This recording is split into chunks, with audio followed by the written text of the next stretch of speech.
හොඳයි පුතේ අපි සාකච්ඡා කරන්න සූදානම් වෙන්නේ ඊළඟට බදු මූලධර්ම පිළිබඳවයි.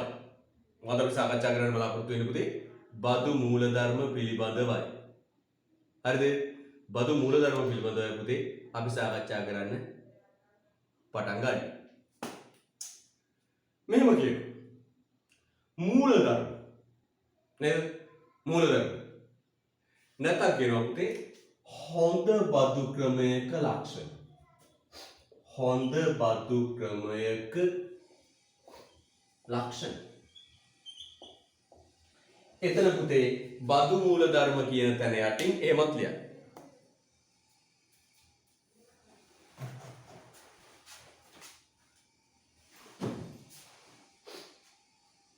එහෙමත් ලියන්න. හොඳ බදු ක්‍රමයක ලක්ෂණ. බදු මූලධර්ම කියන තැන යටින් ලියන්න පුතේ හොඳ බදු ක්‍රමයක ලක්ෂණ.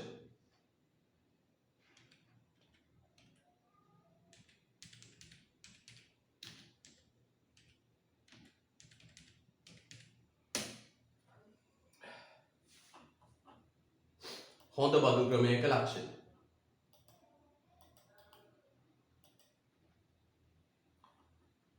හොඳ බදු ක්‍රමයක ලක්ෂණ. එහෙමත් කියන්න. හොඳ බදු ක්‍රමයක ලක්ෂණ.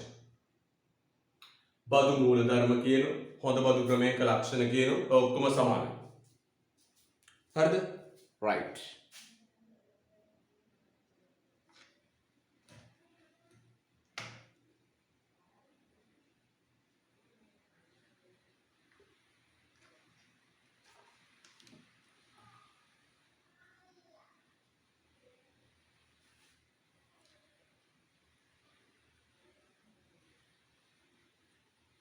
හොඳයි.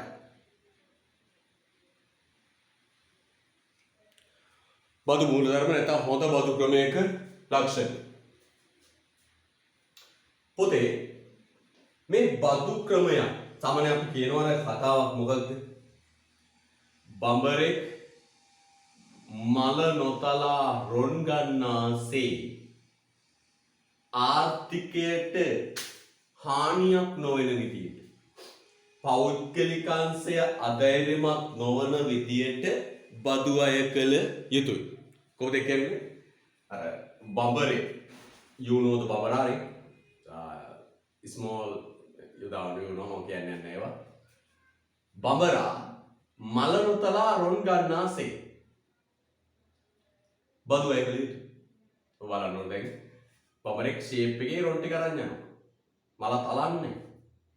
ඒ වගේ පෞද්ගලිකාංශය අධෛර්යමත් නොවන විදියට බදු අය කළ යුතුයි.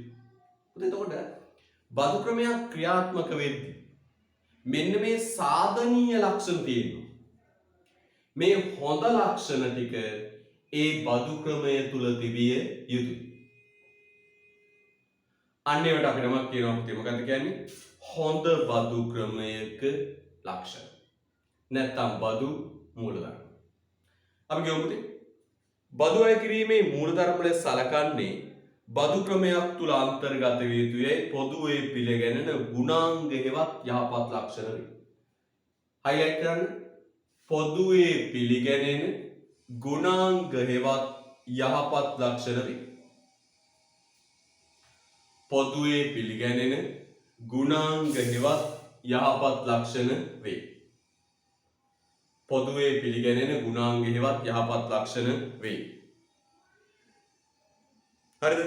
කියනොත් ආණ්ඩුවේ අයබදු වලින් ඇතිවිය හැකි අයහපත් ප්‍රතිවිපාක හැකිතාක් දුරට අවම කර ගැනීම සඳහා බදු ක්‍රමය කාර්යක්ෂමව පවත්වාගෙන යාම සඳහා බදු ප්‍රතිපත්තියට මෙම මූලධර්ම මත ක්‍රියාත්මක විය යුතුය. හරිද? right. බදු ක්‍රමය සඳහා ඇගීම සඳහා භාවිතා කළ හැකි නිර්ණායක ලෙසද හැඳින්වේ. තවත් නමක් කියනවා. ලියන්න පුතේ බදු ක්‍රමයක් ඇගිය හැකි නිර්ණායක. අන්න බලන්න තව එකක්. බදු ක්‍රමයක්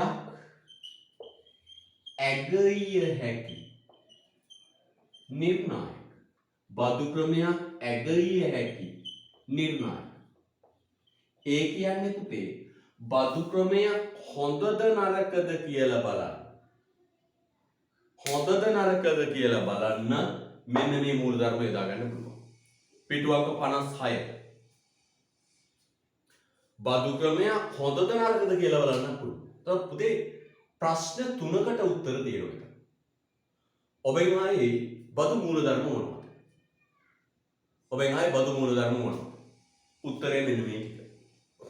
ඔබෙන් ආයේ හොඳ බදු ක්‍රමයක ලක්ෂණ මොනවද? මෙන්න මේ ටික. තමයි පුතේ බදු ක්‍රමයක් ඇගිය හැකි නිර්ණායක. පුතේ බදු ක්‍රමයක් අගයනවා කියන්නේ මොකක්ද? ඕනම දෙයක් හොඳද නරකද කියලා බලන එකට අපි කියනවා ඇගීම. අගයන. එහෙනම් පුතේ බදු ක්‍රමයක් හොඳද නරකද කියලා බලන්න මේ මූලධර්ම ටික අපිට පාවිච්චි කරන්න පුළුවන්. ප්‍රශ්න තුනකට උත්තර. හරිද?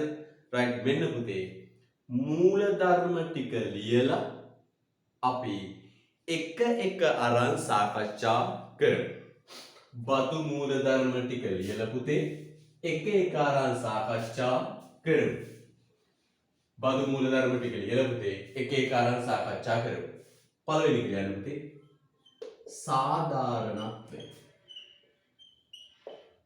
සාධාරණත්වය. පළවෙනි මූලධර්මයේ සාධාරණත්වය. පළවෙනි බදු මූලධර්ම ලියන්න පුතේ අංක 1 සාධාරණත්වය. 2 මධ්‍යස්ථ බව නැත්නම් කියනවා කාර්යක්ෂම බව. මධ්‍යස්ථ බව නැත්නම් තව නමක් කියනවා පුතේ කාර්යක්ෂම බව. මධ්‍යස්ථ බව නැත්නම් කාර්යක්ෂම බව. තුන්වෙනි එක පිරිමැසුම් සහිත බව. තුන්වෙනි එක පිරිමැසුම් සහිත බව. හතරවෙනි එක සරල බව පහසු බව. සරල බව පහසු බව. ඊළඟ නිශ්චිත බව. නිශ්චිත බව. අයලික නම්‍යශීලී බව. ඔන්න පුතේ බදු මූල ධර්ම ටික අපි on the spot පාඩම් කරමු. මොකද on the spot කියන්නේ? එකෙනෙහිම පාඩම් කරගමු. එකෙනෙහිම පාඩම් කරගමු.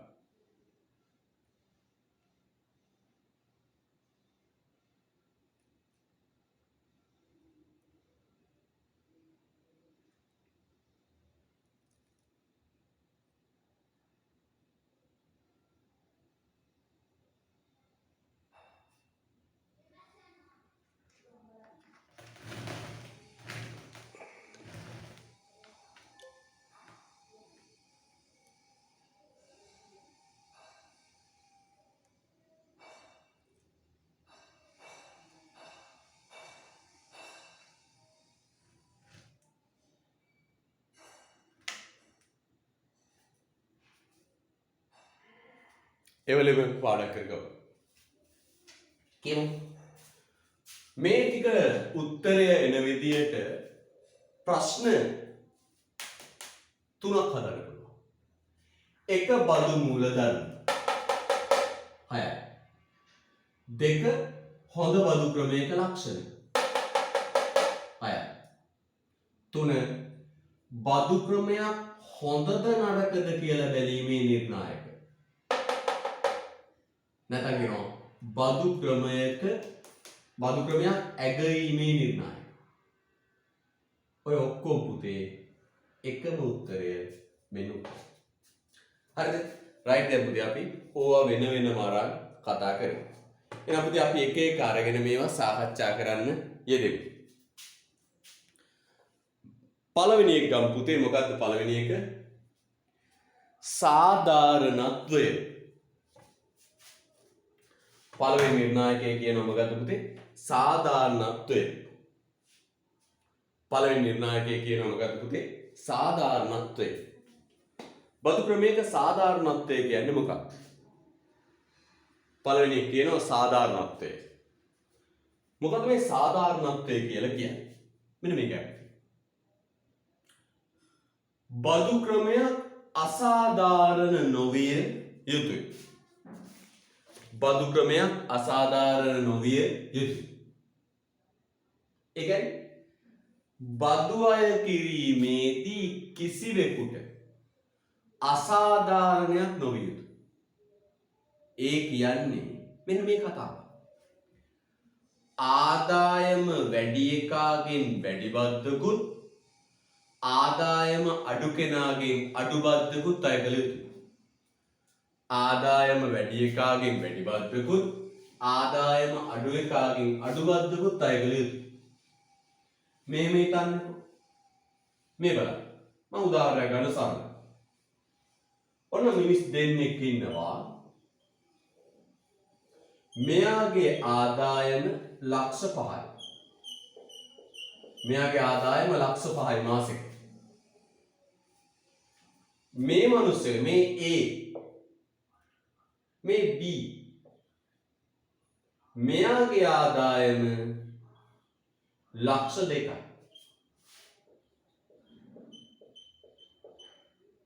මෙයාගේ ආදායම ලක්ෂ 2යි. දැන් ආණ්ඩුව පුතේ මොකද කරන්නේ? මෙයාටත් කියනවා ගෙවන්න බදු රුපියල් 40000. ඒටත් කියන බද්ද ගෙවන්න රුපියල් 40000.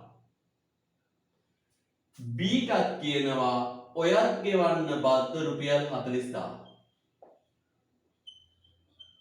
දැන් එකෙනෙහිම කවුද කෑ ගහන්නේ මේක අසාධාරණයි කියලා? එවලෙහිම කෑ ගහනවා කවුද? B කෑ ගහනවා මට මේ බදු ක්‍රමේ අසාධාරණයක් වෙනවා. මොකද අසාධාරණ? ලක්ෂ 5ක් හම්බ කරන කෙනා ගෙවන්නේ බද්ද 40000. ලක්ෂ 2ක් හම්බ කරන මමත් ගෙවන්නේ බද්ද 40000යි. මේ බදු ක්‍රමේ අසාධාරණයි. කාටද අසාධාරණ? මෙයාට. මෙයාට. අන්න පුතේ මෙහෙම වෙන්නේ නැතුව වැඩි බදු වැඩි ආදායමක් ලබන කෙනාගෙන් වැඩි බද්දකුත් අඩු ආදායමක් ලබන කෙනාගෙන් අඩු බද්දකුත් අය කරනවා නම් අන්න එතන සැලසෙනවා පුතේ සාධාරණත්වය. දැන් බලන්න මෙයාගේ ලක්ෂ 5යි එයා ගෙවන 40000. මෙයා ලක්ෂ 2යි ඊට වඩා ගොඩක් අඩුයි ආදායම. හැබැයි මෙයාත් ගෙවන 40000. දැන් මොකෝ වෙන්නේ පුතේ? අසාධාරණයි. අසාධාරණයි. කාටද ඇත්ත වශයෙන්ම මේ අසාධාරණ වෙලා තියෙන්නේ? මේ බීට නේ? මෙයා බීට අසාධාරණ. මෙයා බී කියනවා මේක මේ අසාධාරණ. අන්න පුතේ බදු ක්‍රමය අසාධාරණයි කියලා කියනවා. මෙහෙම වුණා නම් හිතන්න. A ගෙවන රුපියල් 50000. B ගෙවන රුපියල් 20000. දැන් කෑ ගහනවද පුතේ අසාධාරණයි කියලා? කෑ ගහන්නේ නැහැ. මෙයා ඉහළ ආදායමක් ලබන වැඩි බද්දක් ගෙවනවා.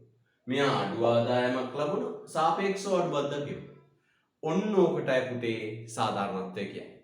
ඒ කියන්නේ පුතේ බදු අය කරද්දී බදු ගෙවීමේ හැකියාව සැලකිල්ලට අරගෙන බදු අය කරන්න. මොකද කියන්නේ?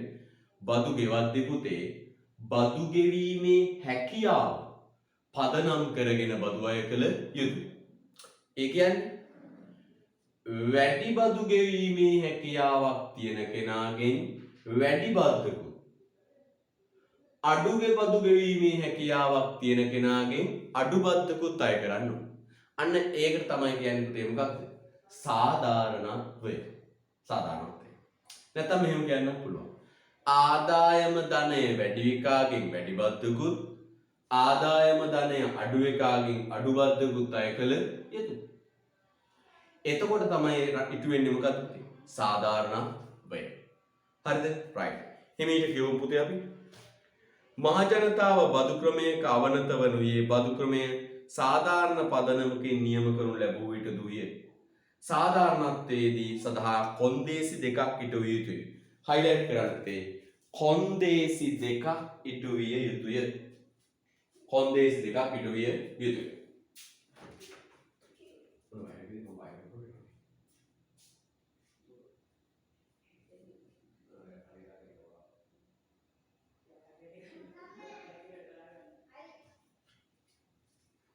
කොන්දේසි දෙකක් ඉටු විය යුතුය. මොනවද පුතේ ඒ කොන්දේසි?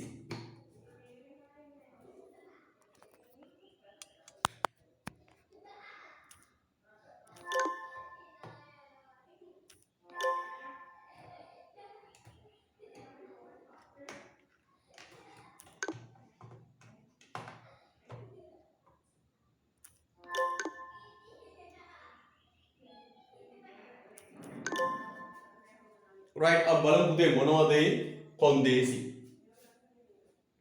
පුතේ මෙන්න මේකයි කතාව. කොන්දේසි දෙකක්.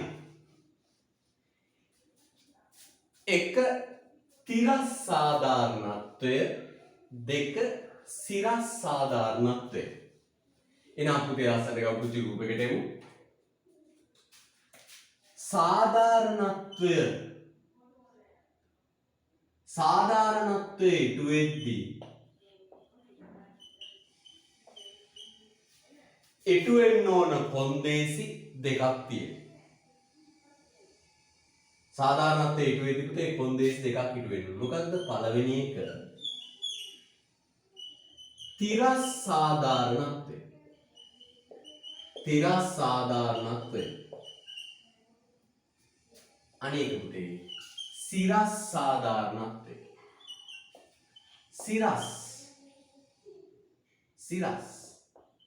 සාධාරණත්වය. right? සිරස් සාධාරණත්වය, තිරස් සාධාරණත්වය.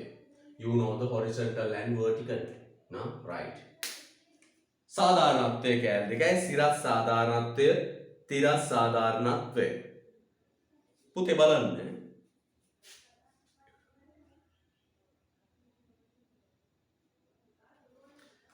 තිරස් සාධාරණත්වය කියන්නේ මේ පැත්ත තිරස්, මේ පැත්ත සිරස්. පුතේ තිරස් සාධාරණත්වයේදී කියන්නේ මෙන්න මේ ආර්ථිකයේ සමාන ආදායම් ලබන අය මත සමාන බදු බරක් පතිත කරා. මොකද කියන්නේ? ආර්ථිකයේ සමාන ආදායම් ලබන අය මත සමාන බදු බරක් ජනිත කරා. සමාන ආදායම් ලබන පාර්ශ්ව මත සමාන බදු බරක් ජනිත කරා. ඔන්න පුතේ මේ බලන්න හොඳට. ඔන්න ඉන්නවා තුන් දෙනෙක්. එයාගේ නම් A B C. එයාගේ නම් කීයද? නම් මොනවද? A B C. ඒ තුන් දෙනාගේම ආදායම් පුතේ සමාන. ලක්ෂ 5. ලක්ෂ 5. තුන් දෙනාගේම ආදායම් කීයද? ලක්ෂ 5. හරිද? මේ තුන් දෙනාටම රජය කියනවා. මේ තුන් දෙනාටම රජය කියනවා 100ට 10ක් 50000ක් බදු කරනවා. මේ තුන් දෙනාටම කියනවා 100ට 10ක් 50000ක් බදු කරනවා. දැන් A බද්ද ගෙවනවා කීයද? 50000යි. B බද්ද ගෙවනවා කීයද? 50000යි. C බද්ද ගෙවනවා 50000යි. මං අහනවා පුතාගෙන් කවුරුවත් කෑ ගහනවද මට අසාධාරණයි කියලා? A කෑ ගහනවද? B කෑ ගහනවද? C කෑ ගහනවද? නෑ. අන්න පුතේ ඔන්න ඔකට කියනවා තිරස් සාධාරණත්වය. ඒ කියන්නේ පුතේ මෙහිමයි. ආර්ථිකයේ සමාන ආදායම් ලබන මිනිස්සු මත සමාන බදු බරක් ජනිත කරනවා. ගොඩක් ගන්න. ඔන්න ලක්ෂ 5ක ආදායමක් ලබන අය ගොඩක් ගැහුවා 3 දෙනෙක් ආව මොකක්ද?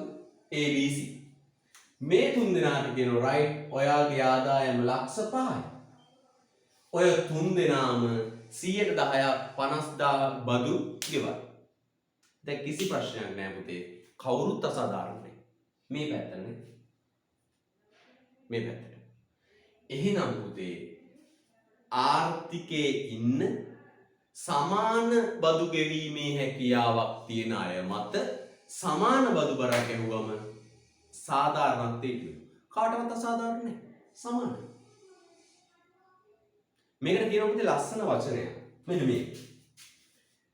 සමාන අයට සමානව සැලකීමේ මූලධර්ම. මොකක්ද කියන වචනේ?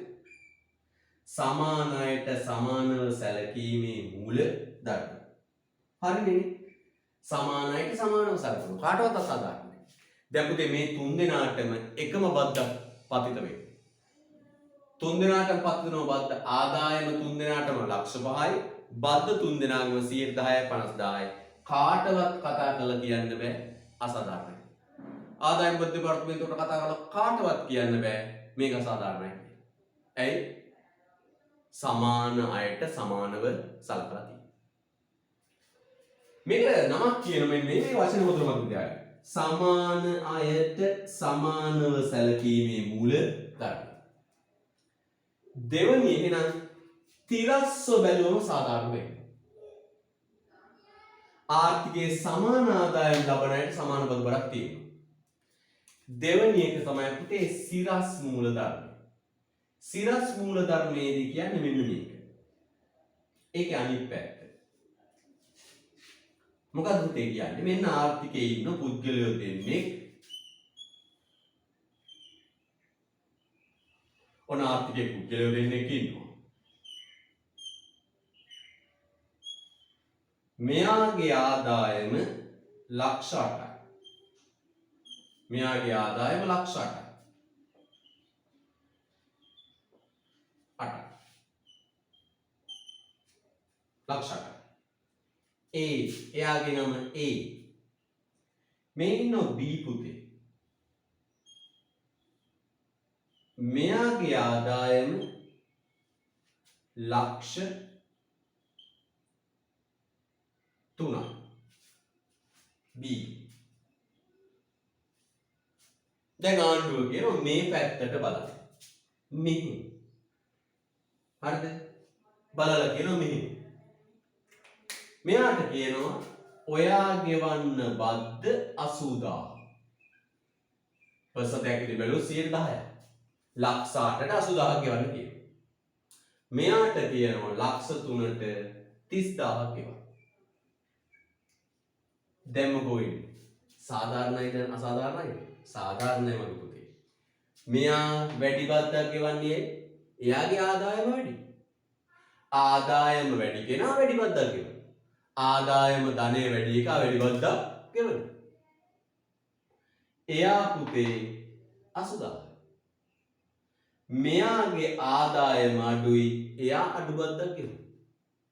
අන්න එහෙම පුතේ ආදායම වැඩි එකාට වැඩි බද්දකුත් ආදායම අඩු එකාට අඩු බද්දකුත් පැනෙවුවොත් ඒකට කියනවා සිරස් සාධාරණත්වය. මේකට කියනවා මෙහෙම පුතේ. තව වචනයක් කියනවා. අසමාන අයට අසමානව සැලකීමේ මූලධර්ම.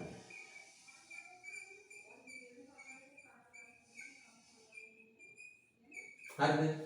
එහෙනම් පුතේ ඔන්න ඔය කොන්දේසි දෙක ඉටු වෙන්න ඕන ආර්ථිකයේ බදු ක්‍රමයට. ඒ කියන්නේ තිරස්ව බැලුවම සාධාරණ වෙනවා. තිරස්ව බලන්නේ කොහොමද? සමාන ආදායම් ලබන අය මෙහෙම පෙළගස්සලා බැලුවොත් ඒ අයට සමාන බදු බරක් පත්ත වෙන්න ඕන. තිරස්ව සාධාරණ වෙන්න ඕන. මේ අතට බැලුවම ඉහළ ආදායම් ලබන එක වැඩි බද්දකුත් අඩු ආදායම් ලබන එක අඩු බද්දකුත් ගෙවන්න ඕන. මේ කොන්දේස් දෙක ඉටු වුණොත් පුතේ කවුරුත් බදු ක්‍රමේ අසාධාරණයි කියලා මෙසිවිලි නගන්නේ නැහැ. තේරෙනවද පුතේ? right.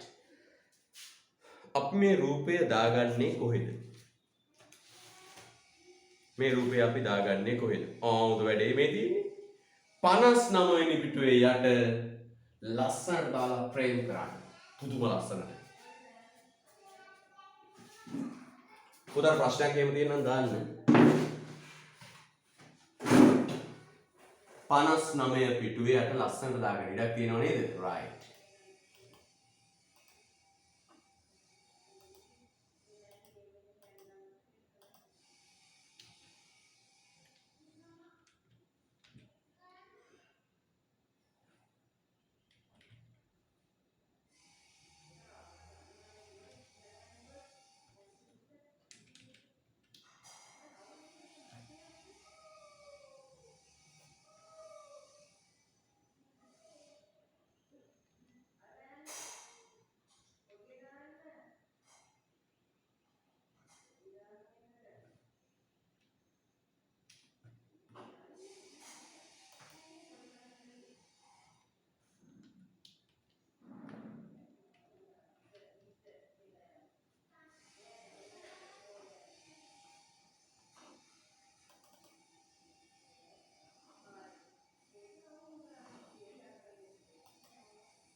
right. යන්න. කතාරුත් ඊට පස්සේ.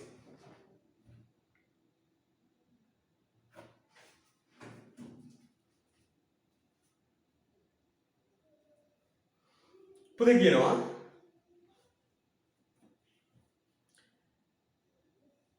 ජා තිරස් සාධාරණත්වයේ බලමු පුතේ. දැන් අදහස ඇවිල්ලා තියෙන්නේ මේ පුංචි රූපෙන් අදහස වලට ඇවිල්ලා තියෙන්නේ. බලමු. තිරස් සාධාරණත්වයේ horizontal equity. horizontal කියන්නේ තිරස්.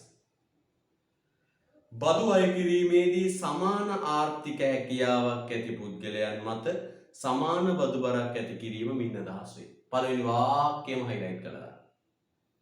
පළවෙනි වාක්‍යයම highlight කරලා දාන්න. පළවෙනි වාක්‍යයම highlight කරලා දාන්න.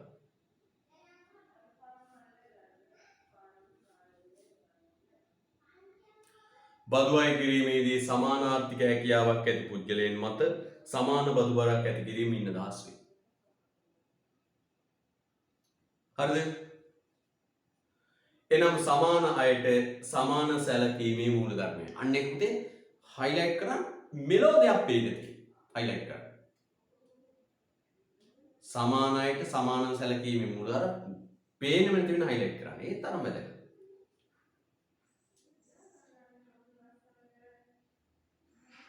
යා. සිරස් සාධාරණත්වය බදු අය කිරීමේදී සමාන ආර්ථික හැකියාවක් ඇති පුද්ගලයන් මත අසමාන ආර්ථික හැකියාවක් නැති පුද්ගලයන් මත අසමාන බදු බරක් ඇති කිරීම මින් අදහස් වේ. අසමාන ආර්ථික හැකියාවක් ඇති පුද්ගලයන් මත අසමාන බදු බරක් ඇති කිරීම මින් අදහස් වේ. එනම් අසමාන අයට අසමානව සැලකීමේ මූලධර්මය. අන highlight කරන්න පුදුම වැදගත්. අසමාන අයට අසමානව සැලකීමේ මූල ධර්මය. අසමාන අයට අසමානව සැලකීමේ මූල ධර්මය.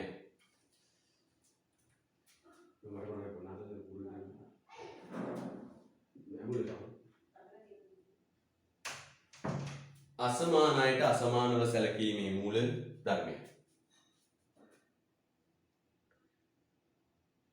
බදු ගෙවීමේ හැකියාව වැඩි නම් වැඩියෙන්ද අඩු නම් අඩුවෙන්ද අය කළ යුතු බවයි. අනේ කියනවා බදු ගෙවීමේ හැකියාව වැඩි නම් වැඩියෙන්ද අඩු නම් අඩුවෙන්ද බදු අය කළ යුතු බවයි. හරියට තේරුණානේ? right. එහෙනම් බදු ක්‍රමේ සාධාරණත්වයේ ඉටු වෙන්න අවශ්‍ය කොන්දේසි දෙකයි. තිරස් මූලධර්ම තිරස් සාධාරණත්වයයි තිරස් සාධාරණත්වයයි. පුතේ එන්න මුලට සාධාරණත්වය කියලා අංක 1 ලියලා දෙනවා. එතන පුතේ හයිට් මෙන්න මේ වාක්‍ය හොඳට කියවන්න. 56 පිටුවේ බදු අය කිරීමේ මූලධර්ම පුළුල්ල කියලා දෙන්න. ඒක සාධාරණත්වයේ තියෙනනේ. කියවන්න. මහජනතාව බදු ක්‍රමයට අවනත වෙනුවේ බදු ක්‍රමයේ සාධාරණ පදනමකින් නියම කරනු ලැබුව විටය. පුතේ අසාධාරණ නම් අපි බදු ගෙවන්න ඉදිරිපත් වෙන්නේ. බදු පැහැරහන. බදු ගෙවද්දි පුතේ බදු ක්‍රමය අසාධාරණ නම් පුතේ මිනිස්සු බදු ගෙවන්නේ. අපි අසාධාරණ දේවල් වලට කැමති නැහැ. බදු ගෙවද්දි බදු ක්‍රමය අසාධාරණ නම් බදු ගෙවන්නේ. බදු ක්‍රමය මක්කයි වෙන්න ඕනේ? සාධාරණ වෙන්න ඕන කියලා කියනවා. හරිද? රයිට් බලන්න කියනවා. ඒතර බලන්න. සාධාරණත්වය සඳහා ඉටු යුතු කොන්දේසි දෙකක් ඉටු යුතුය. මේ දෙකට කියන්නේ මොකද්ද? කොන්දේසි දෙක. අන්න highlight කරන්න තේ. සාධාරණත්වය සඳහා ඉටු යුතු කොන්දේසි දෙක. කොන්දේසි දෙක. සාධාරණත්වය සඳහා ඉටු යුතු කොන්දේසි දෙක. පටල ගන්න එපා. කොන්දේසි දෙක. මොකද්ද? කොන්දේසි දෙක. සාධාරණත්වය සඳහා ඉටු යුතු කොන්දේසි conditions යා හරිද මන්ද කොන්දේසි දෙක යා ඊට පස්සේ මම පුතාට උගන්වනවා මූල ධර්ම දෙකක් පටල ගන්න එපා යටින් කියනවා සාධාරණත්වය යන ප්‍රධාන මූල ධර්ම දෙකක් මත පදනම්ව සලකා බැලීම highlight කරන්න පුතේ එතන මූල ධර්ම ඔය බුද්ධික සම්පත් දඟල් එකනේ ඔය කරන්නේ බුද්ධික සම්පත් දඟල් වලින් එක් කරන්නේ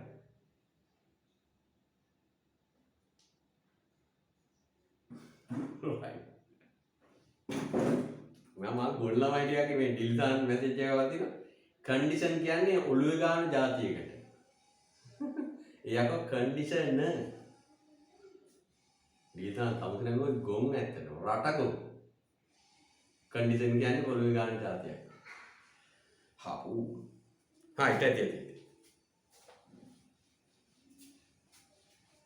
යා මූල ධර්ම දෙක සාධාරණත්වයට වන කොන්දේස් දෙක අපි කතා කරනවා. දැන් යනවා මොකක්ද පුතේ? මූල ධර්ම දෙක.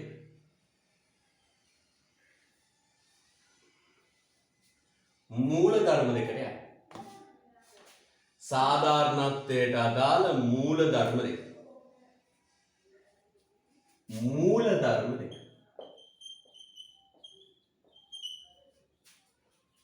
සාධාරණත්වයට අදාළ මූල ධර්ම දෙක. හරිද? මූල ධර්ම දෙක.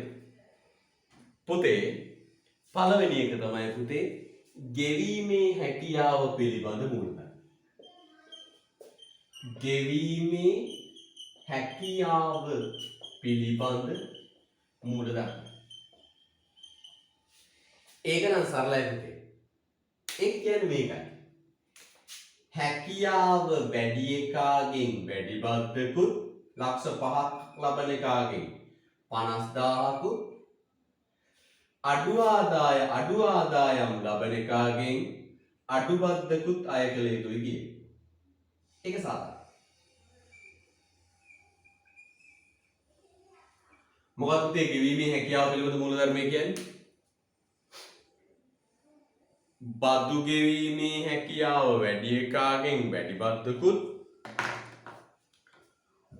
අඩු එකාගෙන් අඩු බද්දකුත් අය කරන්න ඕන කියන එක. හරිද? right. සරල උදාහරණයක් ගමු. බලන්න. බදු ගෙවීමේ හැකියාව පිළිබඳ මූල ධර්මය. කියන්නේ විවිධ පුද්ගලයන්ගේ බදු ගෙවීමේ හැකියාව පදනම් කරගෙන බදු අය කළ යුතු බව මේ මූල ධර්මයෙන් කියනවා. පළවෙනි වාක්‍යය ඉලක්ක කරන්න. බදු ගෙවීමේ හැකියාව පදනම් කරගෙන බදු අය කළ යුතු බව මින් අදහස් වේ.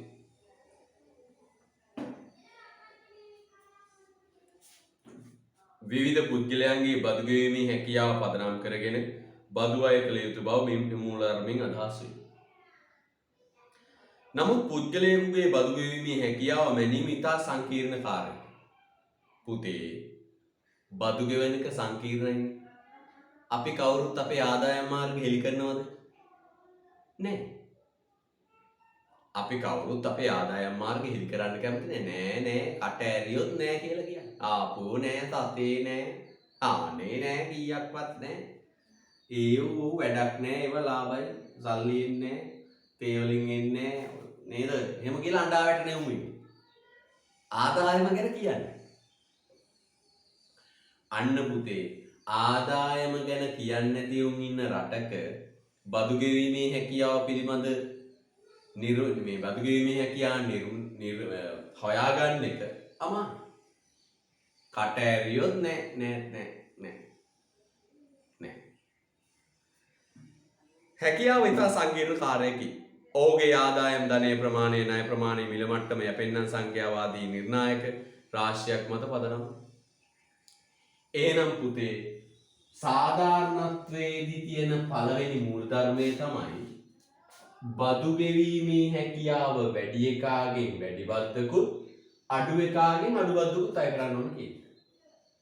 ආදායම ධනය වැඩි එකාගෙන් වැඩි බද්දක්, ආදායම ධනය අඩු එකාගෙන් අඩු බද්දක් කියන්නේ. ඒක නෑ. දෙවැනි එක පුතේ ප්‍රතිලාභ මූල ධර්මය. දෙවෙනි එක කියන මොකක්ද? ප්‍රතිලාභ මූල ධර්මය. ප්‍රතිලාභ මූල ධර්මය.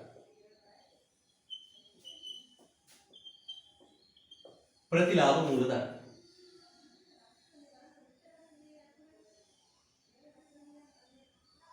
ප්‍රතිලාභ මූල ධර්මය. පුතේ ප්‍රතිලාභ මූල ධර්මය කියන්නේ වෙන්නේ. ප්‍රතිලාභ මූල ධර්මය කියන්නේ මෙන්න මේක. මොකක්ද තේරෙන්නේ? මතක තියාගන්න. රජයෙන් වැඩිපුර ප්‍රතිලාභ ලබනවා නම් එයා වැඩිපුර බද්දක් ගෙවන්න ඕන කියන එක. මොකක්ද මගේ පුතේ ප්‍රතිලාභ මූලධර්මය කියන්නේ? රජයේ සපයන සේවාවලින් වැඩිපුර ප්‍රතිලාභ ලබනවා නම් වැඩි බද්දක් ගෙවන්න ඕන කියන එක. දැන් මම උදාහරණ ගන්න මේ අපේ අසල්වැසි ගෙවල් දෙකේ ඉන්න දෙපාර්ශ්වය. දැන් මගේ ගෙදරට මේ උඩ ගෙදර ගත්තම සිල්වා මහත්තයලා ගෙදර. සිල්වා මහත්තයා ළමයා හම්බෙන්න ගියේ ආණ්ඩුවේ හොස්පිටල් එකට. සිල්වා මහත්තයා ළමයි මම 1 2 3 4 2 3 6ක් ඉන්නු. ළමයි 6 දෙනාම 6 children was born in Matra hospital. 6 දෙනාම ඉපදුනේ ආණ්ඩුවේ ස්පිතාලේ. 6 දෙනාම යන්නේ ඩඩ්ලි සේනානායක මධ්‍ය මහා විද්‍යාලයට.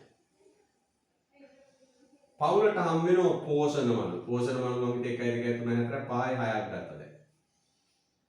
අවුරුදු 10ක් වැරදුනා. අවුරුදු 15ක් තිස්සේ අඛණ්ඩව ත්‍රිපෝෂ කනවා. අවුරුදු 15ක් තිස්සේ ත්‍රිපෝෂ කනවා. මේ සිල්වා මහත්තයා කියන්නේ හරිද? අවුරුදු 15ක් තිස්සේ ත්‍රිපෝෂ කනවා. එතකොට බලන්න පුතේ තව සමුර්දියක් තවදී නෑ. හරිද? ඔන්න. රජය සපයන සේවාවන්ගෙන් ගොඩාක් භුක්ති විඳින. පොඩි එකා යන්නේ පොඩි එකාට පෙළ පොත, නිල ඇඳුම ඔක්කොම ආණ්ඩුව ගන්න. එහෙනම් බලන්න සිල්වා මහත්තයා එයා ආණ්ඩුව දෙන සේවාවලින් ප්‍රතිලාභ ගොඩාක් භුක්ති විඳින. මේ ඉන්නේ අපේ ගෙදරට පල්ලෙහා ගෙදර. පෙරේරා මහත්මයාලා ගෙදර. පෙරේරාට ළමයි ඉන්න 1 2 3යි 3මාරයි. ඔව් 3ක් කියලා ගමු 3යි. ළමයි 3යි. හැබැයි එයාගේ ළමයි 3 දෙනාම හම්බුනේ පුතේ ප්‍රයිවට් හොස්පිටල් වල. එයා ගියේ නෑ. ළමයි 3 දෙනා යන්නේ ඉන්ටර්නැෂනල් ස්කූල් වලට. පිටපැත්තට නිව් ගෙට්වේ ඉන්ටර්නැෂනල් ස්කූල් එකක්. ජාත්‍යන්තර පාසලකට යන්නේ පෞද්ගලික පාසලකට යන්නේ. PVT. එයා ත්‍රිපෝෂ ගන්නේ. එයා සමපෝෂ ගන්න. ත්‍රිපෝෂ නැහැ. එයා දරුවෝ 3 දෙනා මේව. එයා ආණ්ඩුවේ කියලා මෙලෝ දෙයක් පාවිච්චි කරන්නේ. පැහැදිලිද? ආණ්ඩුවේ කියලා කි මෙලෝ දෙයක් පාවිච්චි කරන්නේ. අන්න පුතේ ප්‍රතිලාභ මූල ධර්මයේදී කියන්නේ මේක. මෙයා ආණ්ඩුවෙන් ප්‍රතිලාභ ලබන ප්‍රමාණය අඩුයි. මෙයා ගෙවන්න ඕන මොන බද්දක්ද? අඩු බද්දක්. මෙයා ආණ්ඩුවේ ලබන ප්‍රතිලාභය වැඩි. මෙයා වැඩි බද්දක් ගෙවන්න. අන්න එයා ආණ්ඩුවෙන් ගෙවන ලබන ප්‍රතිලාභ වැඩි. සියල්ල ඉස්කෝලේ බලන්න. ළමයි හම්බෙන්නේ බෙහෙත් ගන්න, ඉස්කෝල අධ්‍යාපනය සෞඛ්‍ය ඉන්ජෙක්ෂන් ටික ගහන්නේ, ක්ලිනික් එකෙන් ඔක්කොම කරන්නේ, ඔක්කොම අධ්‍යාපනය සෞඛ්‍ය ඔක්කොම ලබනවා. එයා වැඩි බද්දක් ගෙවන්න. මෙයා පුතේ කොච්චර ආදායම් ලැබුවා? මෙයා පුතේ ආණ්ඩුවෙන් ලබන ප්‍රතිලාභ ප්‍රමාණය අඩුයි. බලන්න ළමයි හම්බෙන්නේ ප්‍රයිවට් ස්පිරිතාලේ. ලෙඩ වුණාම බේත් ගන්න ප්‍රයිවට්. යන්න ඉන්ටර්නැෂනල් ස්කූල්. ශ්‍රීපෝෂ කන්නේ නැහැ. පෙළපොත නිල ඇඳුම නැහැ. එයා ආණ්ඩුවේ ප්‍රතිලාභ පොඩ්ඩයි. එයා පුතේ ගෙවන්න ඕන අඩු බද්දක්. ඔන්න ඔකට කියනවා ප්‍රතිලාභ මූල ධර්ම. එහෙනම් අපි කියන මොකක්ද පුතේ කියන්නේ? වැඩි ආදායම් ලබන ආණ්ඩුව සලසන සේවාවලින් වැඩි ප්‍රමාණයක් භුක්ති විඳින අය වැඩි බද්දක් ගෙවන්න. අඩු ප්‍රමාණයක් භුක්ති විඳින අය අඩු බද්දක් ගෙවන්න. එතෙන්ද පුතේ ආදායම නෙවෙයි සැලකිල්ලට ගන්න. පැහැදිලිද? ආදායම නෙවෙයි සැලකිල්ලට ගන්න මොකද්ද? බදු ගෙවන්න තියෙන මේ භුක්ති විඳින ප්‍රතිලාභ ප්‍රමාණය. ඒක සාධාරණයි නේද? දැන් මේ සිල්වා වැඩි බද්දක් ගෙවන උඩ ගෙදර එක්කෙනා. ඇයි? එයාට පුතේ රජයේ සපයන සේවා වලින් බහුතරයක් ප්‍රතිලාභයක් භුක්ති විඳිනවා. පෙරේරා වැඩි ආදායමක් ලැබුවොත් පුතේ එයා අඩු බද්දක් ගෙවන්න. ඇයි පුතේ? එයා රජයේ සපයන සේවා වලින් අඩු ප්‍රමාණයක් භුක්ති විඳිනවා. තේරුණාද? එහෙනම් අපි ඔන්න පැහැදිලි කරා. කියමු. ප්‍රතිලාභ මූලධර්මය. මින්න දාස් වන්නේ ආණ්ඩුව විසින් සපයන සේවාවන් වල කිසිවෙකුට ලබන ප්‍රතිලාභ ප්‍රමාණය මත ඔහු ආණ්ඩුවට බදු ගෙවිය යුතු බවයි. මේ තර්කය වනුයේ වෙළඳපොලේ සැපයන සේවාවන් සඳහා මිලක් ගෙවීමට රිසුව හැකිනම් ආණ්ඩුව සපයන සේවාවන් සඳහා මිලක් ගෙවීමට හැකි විය යුතුයි. මේ බල. එහෙනම් බලන්න. මෙයාට වෙළඳපොලෙන් ගන්න ටික වෙළඳපොලෙන් ගන්න ඒවට සල්ලි ගෙවන්න පුළුවන් නම් ආණ්ඩුවෙන් ගන්න ඒවට සල්ලි ගෙවන්න බැරිය. එහෙම තර්කයක් කරන්න. ඇත්තනේ. වැඩිපුර ප්‍රතිලාභ ලබන කාට වැඩිපුර දෙනවා. ගෙවන්නවා අඩු ප්‍රතිලාභ ලබන කාට ගෙවන්නවා. ඒකට කියනවා පුතේ නම ප්‍රතිලාභ මූල ධර්මය. එහෙනම් පුතේ පටල ගන්න එපා මගේ පුතේ. බදු අය කිරීමේ කොන්දේසි දෙකයි. තිරස් කොන්දේසියයි සිරස් කොන්දේසියයි. බදු අය කිරීමේ සාධාරණත්වයේ මූල ධර්ම දෙකයි. මොකද ගෙවීමේ කියා පිළිබඳ මූල ධර්මයයි ප්‍රතිලාභ මූල ධර්මයයි. හරි පුතේ ඔන්න එහෙනම් අපි එක කතාවක් කරා. හොඳයි. යනවා ඊළඟ. අංක 2 මූල ධර්මයට අපි එමු.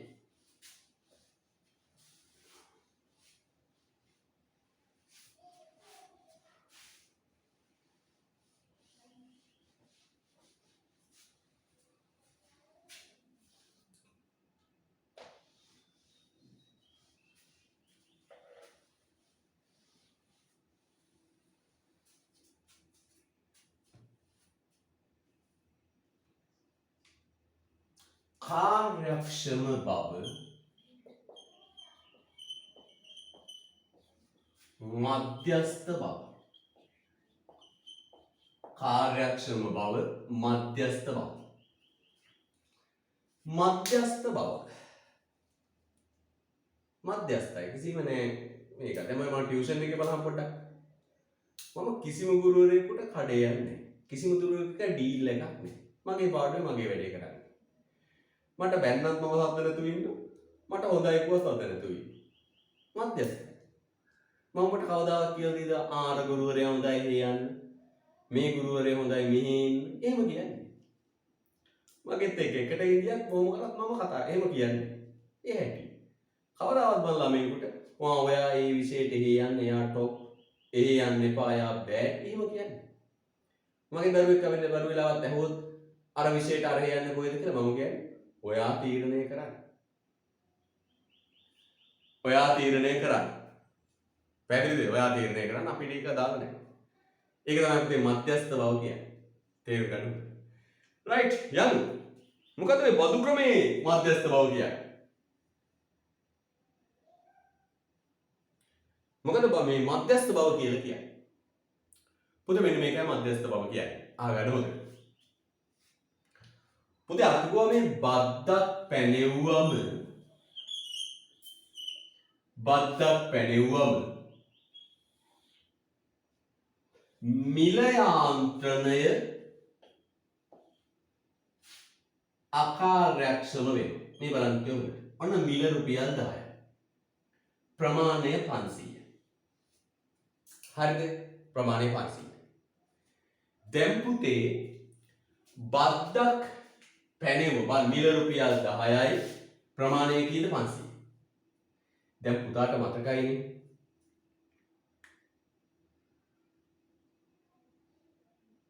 හරිද මෙන්න මේ මිල මගින් කාර්යයන් 3ක් කරන අර පළවෙනි පාඩමේ කිව්වේ මේ මිල මගින් කාර්යයන් 3ක් කරන මොකක්ද පුතේ කාර්ය 3 කතා කරන්නේ මොකක්ද පුතේ කාර්ය 3 මොකද පුතේ කාර්ය 3 මට කියන්නේ කාර්ය 3 මොකද පුතේ කාර්ය 3 මොනවද කාර්ය 3 පුතේ තොරතුරු සංඥා සැපයීම සානුබල සැපයීම සලකන එහෙනම් පුතේ වෙළඳපළ ආර්ථිකයක නිෂ්පාදකයා නිෂ්පාදන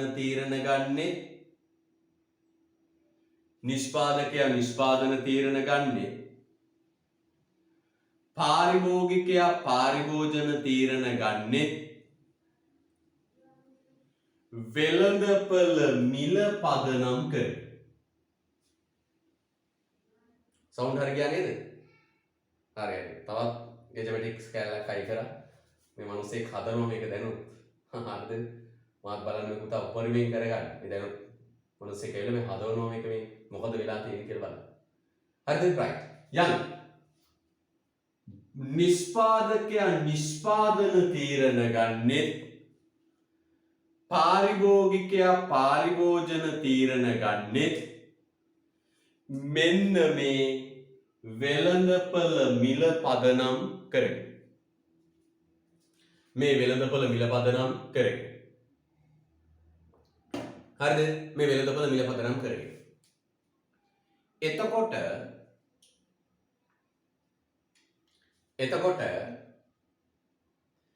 මෙන්න මේ මිල පදනම් කරගෙන තමයි තීරණ ගන්න. නිෂ්පාදකයා නිෂ්පාදන තීරණ ගන්නේ. පාරිභෝගිකයා පාරිභෝජන තීරණ ගන්නේ මේ මිල පදනම් කරගෙන. පැහැදිලිද? මේ මිල පදනම් කරගෙන. එතකොට පුතේ මේ මිල පදනම් කරගෙන තමයි තීරණ ගන්න. තේරුණාද?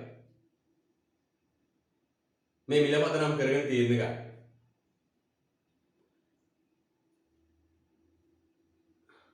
හරිද? මිල පදනම් කරගෙන තීරණ ගන්න.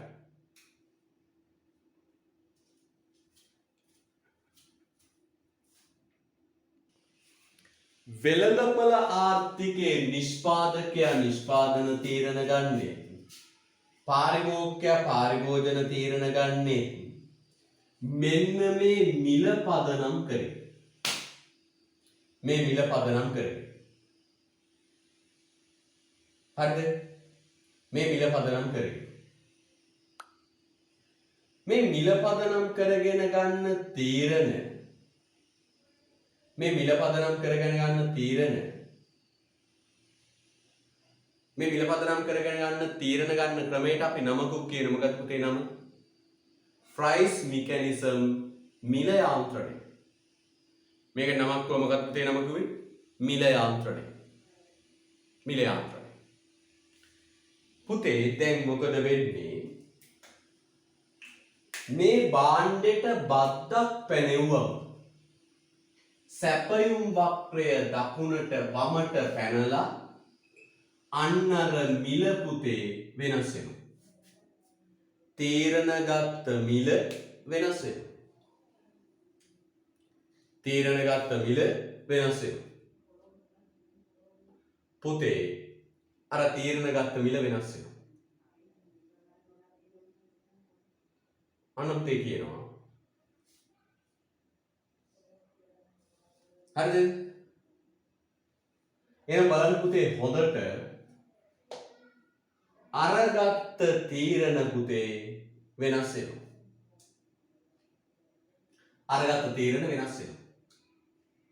ඒතර බලන්න හොඳට නිෂ්පාදකයා නිෂ්පාදන තීරණ ගන්නයි පාරිභෝගිකයා පාරිභෝජන තීරණ ගන්නයි පදනම් කරගත්තේ මෙන්න මේ 10. පදනම් කරගත්තේ මේ 10. හැබැයි පුතේ බද්ද නිසා මේ සැපයුම් වක්‍රය වමට පැන්නා. දැන් පුතේ මිල කීයද? 12. අර තීරණ ගත්ත පදනම වෙනස් වුණා. දැන් මොකෝ වෙන්නේ පුතේ? අපි තීරණ ගත්ත පදනම වෙනස් වුණොත් සම්පූර්ණ අර තීරණ ගැනීමේ ක්‍රියාවලිය මොකෝ වෙන්නේ පුතේ? අකර්මණ්‍ය අකාර්යක්ෂම වෙනවා. පැහැදිලිද? අකර්මණ්‍ය වෙනවා අකාර්යක්ෂම වෙනවා. අන්න පුතේ මෙන්න මේ තීරණ ගැනීමේ ක්‍රියාවලියට මිල යාන්ත්‍රණයට වන හානිය අවම විය යුතුයි කියන එකයි මධ්‍යස්ථ බව කාර්යක්ෂම බවින් කියවේ. මධ්‍යස්ථ බව කාර්යක්ෂම බවින් කියවෙන්නේ මොකක්ද පුතේ? මධ්‍යස්ථ බව කාර්යක්ෂම බව කියවෙන්නේ පුතේ බද්දක් නිසා වෙළඳපළ ආර්ථිකයේ මිල යාන්ත්‍රණයට සිදුවන හානිය අවම විය යුතුයි කියන. බද්දක් නිසා මිල යාන්ත්‍රණයට වන හානිය අවම විය යුතුයි කියන එක. පුතේ එහෙනම් මධ්‍යස්ථ බව කාර්යක්ෂම බව කියන්නේ මොකක්ද? බද්දක් නිසා වෙළඳපළ මිල වෙනස් වෙලා මිල වෙළඳපළේ තීරණ ගැනීමේ ක්‍රියාවලියට වන හානිය අවම විය යුතුයි කියන එක. අවම විය යුතුයි කියන එක. හරිද? right. පුතාට මතකද බදු පාඩමේදී ඉල්ලුම සැපයීම බදු පාඩමේදී බද්දක් නිසා මිල යාන්ත්‍රණයට වන හානිය ප්‍රස්ථාරකින් අපි පෙන්වමු කරා.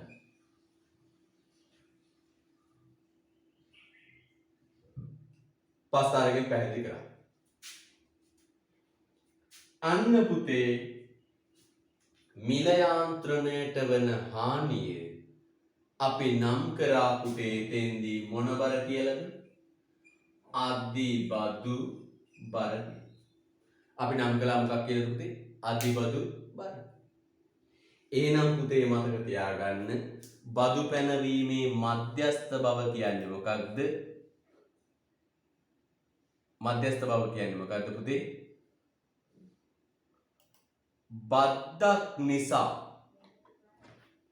බද්දක් නිසා මිල යාන්ත්‍රණයට වන හානිය අවම විය යුතුයි කියන්නේ. බද්දක් නිසා මිල යාන්ත්‍රණයට වන හානිය අවම විය යුතුයි කියන්නේ.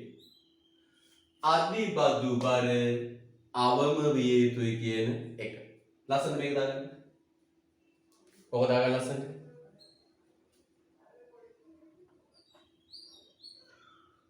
හරිද? right.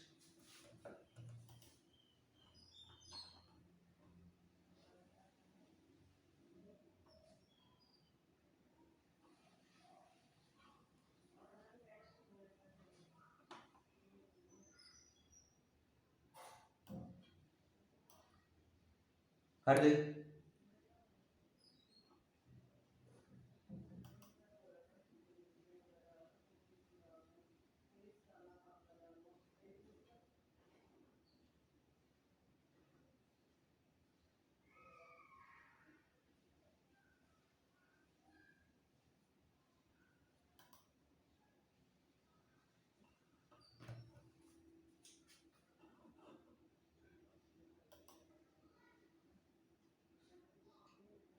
හරිද පුතේ? right.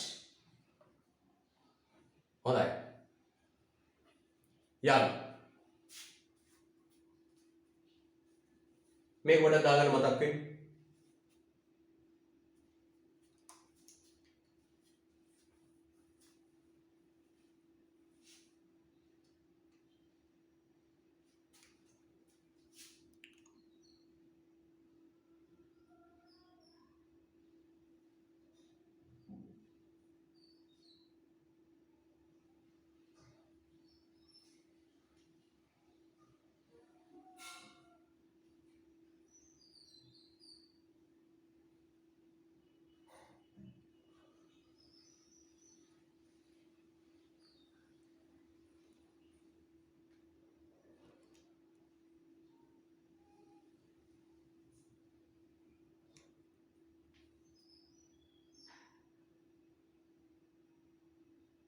හරිද? right.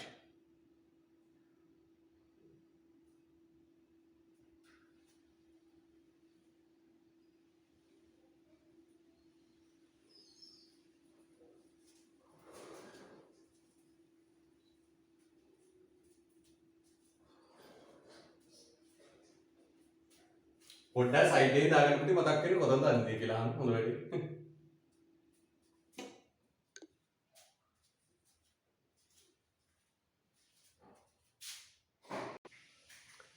right. මධ්‍යස්ථ බව. එහෙනම් පුතේ මධ්‍යස්ථ බව කාර්යක්ෂම බව කියන්නේ මෙන්න මේකයි. මෙන්න මේ මිල යාන්ත්‍රණය විකෘති නොවිය යුතුයි. මේ මිල යාන්ත්‍රණය විකෘති නොවිය යුතුයි. මිල යාන්ත්‍රණයට සිදුවන විකෘතියේ ප්‍රමාණය තමයි කියන්නේ මොකක්ද? අධිබදු බර. අධිබදු බරක් ඇති නොවිය යුතුයි. අධිබදු බරක් ඇති නොවිය යුතුයි කියන එක. කියමුද අපි උදේ? කාර්යක්ෂම බව යනු බදු ක්‍රමය හේතුවෙන් ආර්ථික ඒකකවල තීරණ ගැනීමේ ක්‍රියාවලිය විකෘති නොවිය යුතු බවයි. highlight කරන්න තේ. තීරණ ගැනීමේ ක්‍රියාවලිය විකෘති නොවිය යුතු බවයි.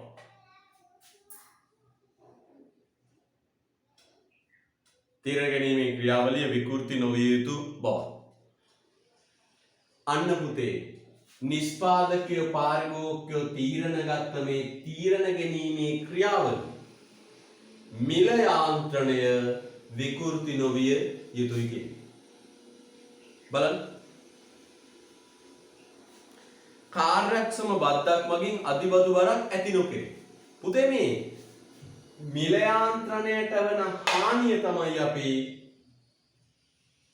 බදු පාඩමේදී අධිබදු බර කියලා හැඳින්වන්නේ. හරිද? මිල යාන්ත්‍රණයට වන හානිය තමයි පුතේ අපි බදු පාඩමේදී අධිබදු බර කියලා හැඳින්වන්නේ. හරිද? රයිට් එකෙන් ඊට පස්සේ. හරිද? අධිබදු බර හැඳින් කියලා හැඳින්වුවේ ඒක. බදු ක්‍රමයක මධ්‍යස්ථ භාවය යන්නෙන් අදහස් කරන්නේද මෙයයි. නිෂ්පාදනීය පාරිභෝජනීය සාධක සැපයීම අදාළ තීරණ විකෘති නොවන ආකාරයේ ක්‍රමයක් මගින් මධ්‍යස්ථ භාවය ආරක්ෂා කෙරේ. හරිද? එහෙනම් පුතේ අධිබදු බරක් නැතුව තීරණ ගැනීමේ ක්‍රියාවලිය විකෘති වෙන්නේ නැතුව තියෙනවා නම් අන්න ඒකට අපි කියනවා අධිබදු මේ මධ්‍යස්ථ බව. යම් පුතේ ඊළඟ එහෙනම් තනි වාක්‍යයක් කියමු. මධ්‍යස්ථ බව කාර්යක්ෂම බව කියන්නේ මොකක්ද? බද්දක් පැනවීම නිසා අධිබදු බරක් ඇති නොවිය යුතුය කියන එකයි.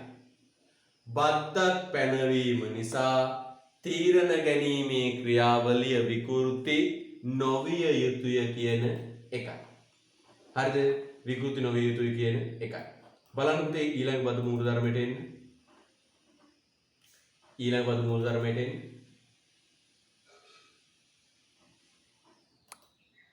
ඊළඟ මූල ධර්මයට එන්න. ඊළඟ මූල ධර්මයට එන්න. ඊළඟ මූල ධර්මයට එන්න.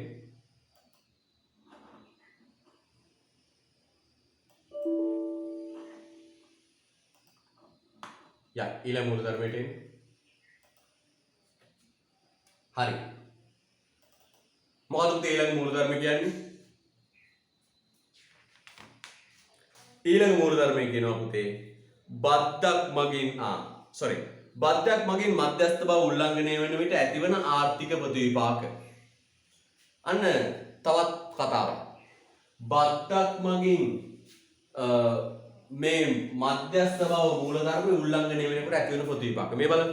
බද්ද නිසා මිල වැඩි වෙලා තීරණ ගැනීමේ ක්‍රියාවලිය විකෘති වෙනවා නම් ඒකේ ප්‍රතිවිපාක. ලියන්නකේ පළවෙනි එක ආර්ථික සුබ සාධනයේ පහළ වැටීම. ආර්ථික සුබ සාධනයේ පහළ වැටීම. ආර්ථික සුබ සාධනයේ පහළ වැටීම.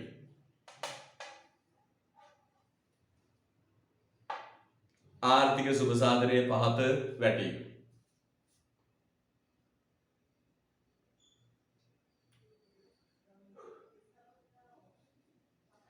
එහෙනම් අපි දන්නවා පුතේ බද්ද නිසා තීරණ ගැනීමේ ක්‍රියාවලිය විකෘති වෙලා අධිබදු බරක් ඇති වෙලා මෙන්න මේ ප්‍රමාණයෙන් පුතේ මොකෝ වෙන්නේ තීරණ ගැනීමේ ක්‍රියාවලිය විකෘති වෙනවා. යංගිලයි දෙක දෙවෙනි කියලා යන්නේ දෙවෙනි කෑල්ල පළවෙනි දෙවෙනි කෑල්ල යන්නේ බදු නිසා ඉතුරුම් හා ආයෝජන අධෛර්යමත් වීම.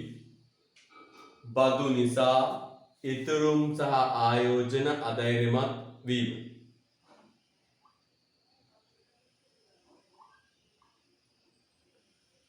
බදු නිසා ඉතුරුම් ආයෝජන අධෛර්යමත් වීම. බදු නිසා ඉතුරුම් ආයෝජන අධෛර්යමත් වීම.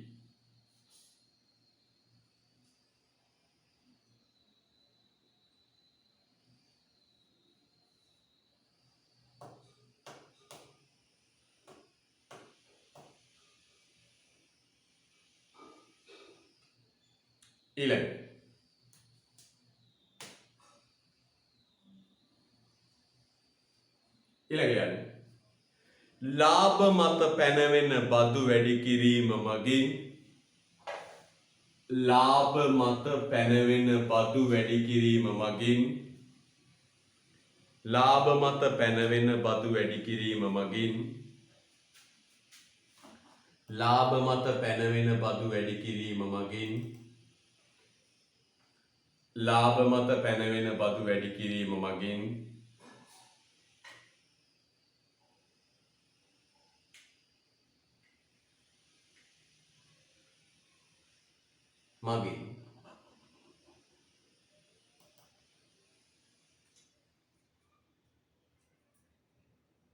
ලාභ මත පැනවෙන බදු වැඩි කිරීම මගින්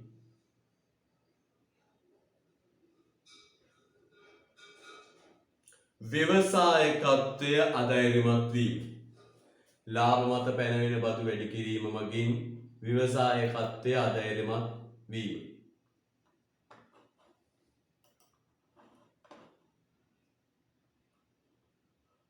ව්‍යවසායකත්වය අධෛර්යමත් වීම. හරිද? ව්‍යවසායකත්වය අධෛර්යමත් වීම. ඊළඟට සේවා නියුක්ති ආදායම මත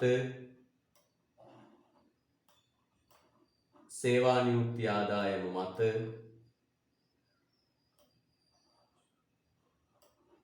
සේවා නියුක්ති ආදායම මත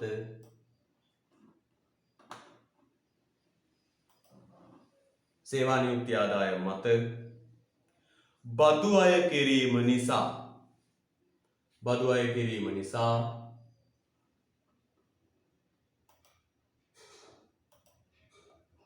සේවා නියුක්ති ආදායම මත බදු අය කිරීම නිසා ශ්‍රම සැපයීමට බලපෑම් සිදුවීම. ශ්‍රම සැපයීමට බලපෑම් සිදුවීම. ශ්‍රම සැපයීමට බලපෑම් සිදුවීම.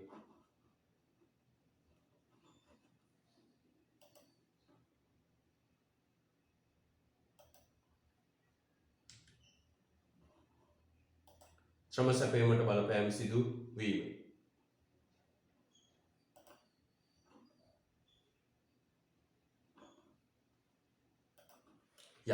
ශ්‍රම සැපයීමට බලපෑම් සිදුවීම. හොඳයි.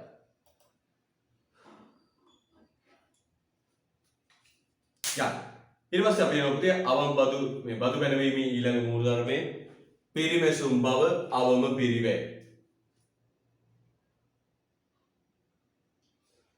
තුන්වෙනි එකට අපි එනවා තුන්වෙනි මූලධර්මයට අපි එනවා. තුන්වෙනි මූලධර්මය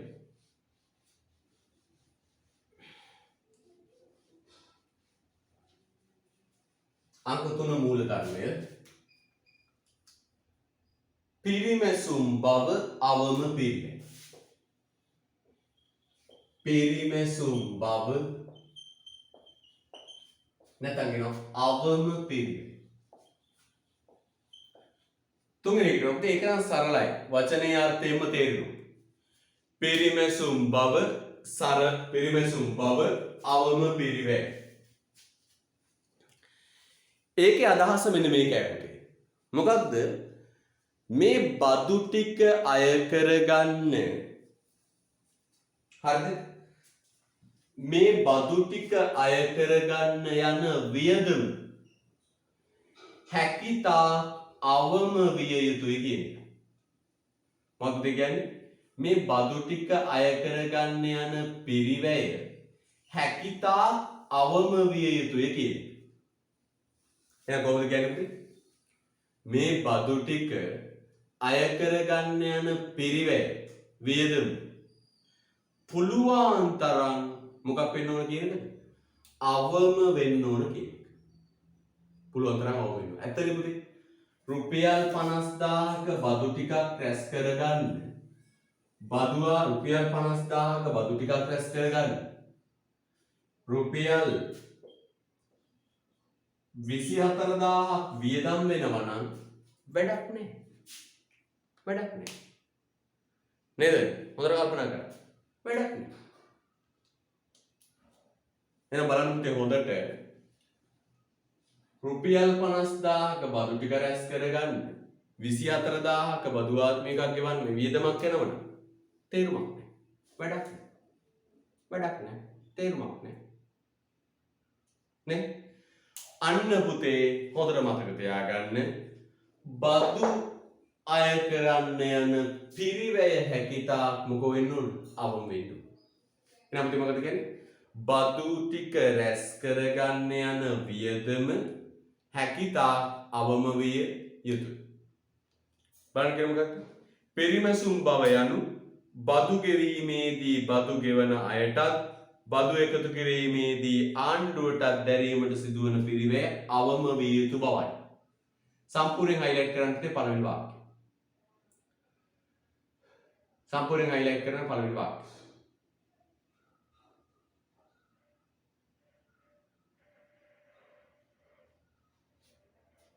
සම්පූර්ණයෙන් හයිලයිට් කරන පළවෙනි වාක්‍යය.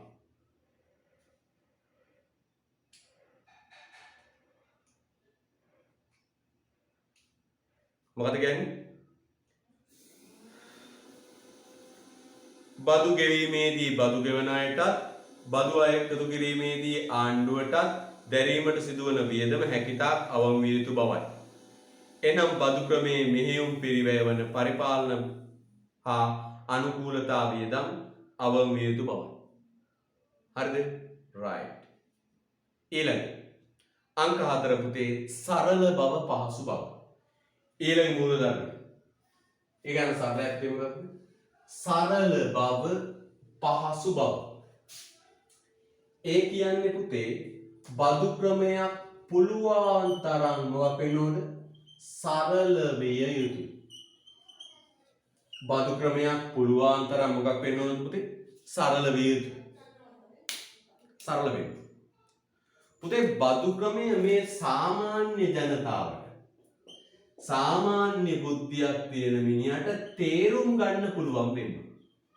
තේරුම් ගත හැකි විය යුතුයි. අනික එක තමයි. තේරුම් ගන්න පුළුවන් වෙන්න. පුතේ අපි දන්නුනේ මේ ව්‍යාපාරිකයෝ ගත්තම අතිබහුතරයා උගත් අය නෙවෙයි. මේ ව්‍යාපාරිකයෝ ගත්තම පුතේ අතිබහුතරයක් ඉන්නේ මේ උගත් මහා ඒ අය නෙවෙයි. උගත්තු නෙවෙයි. සාමාන්‍ය අය.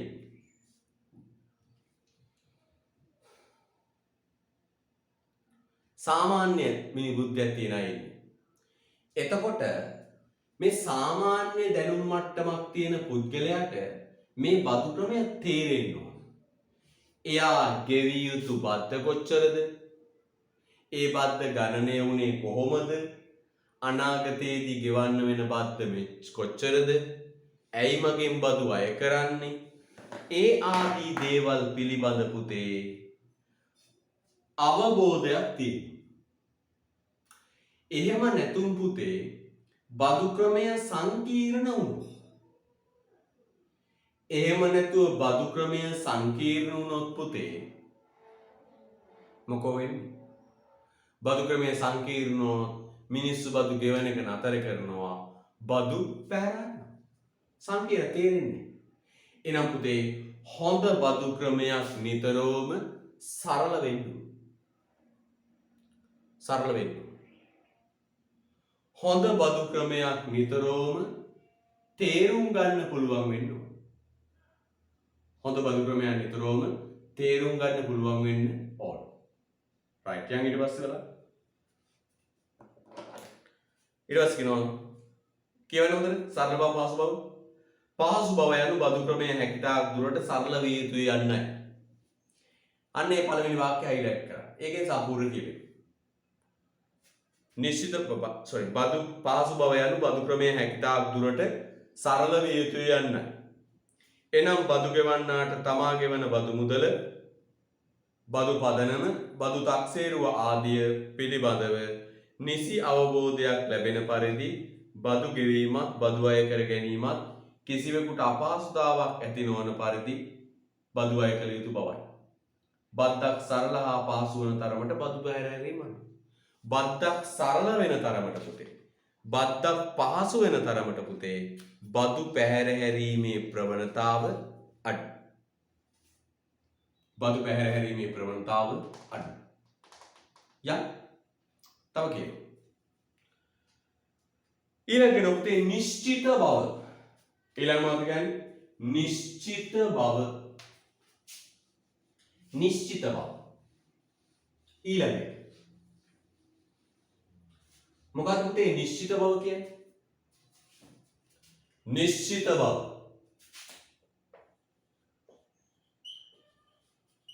නිශ්චිත බව. නිශ්චිත බව කියන්නේ මේකයි. මොකක්ද? බදු වර්ග හෝ අනුපමයෙන් නිශ්චිත බව කියන්නේ පුතේ මේ බදු ක්‍රමය තීරණය කළාට පස්සේ බදු ක්‍රමය තීරණය කළාට පස්සේ ඒක නිතර වෙනස් නොකළ යුතුය කියන එකයි.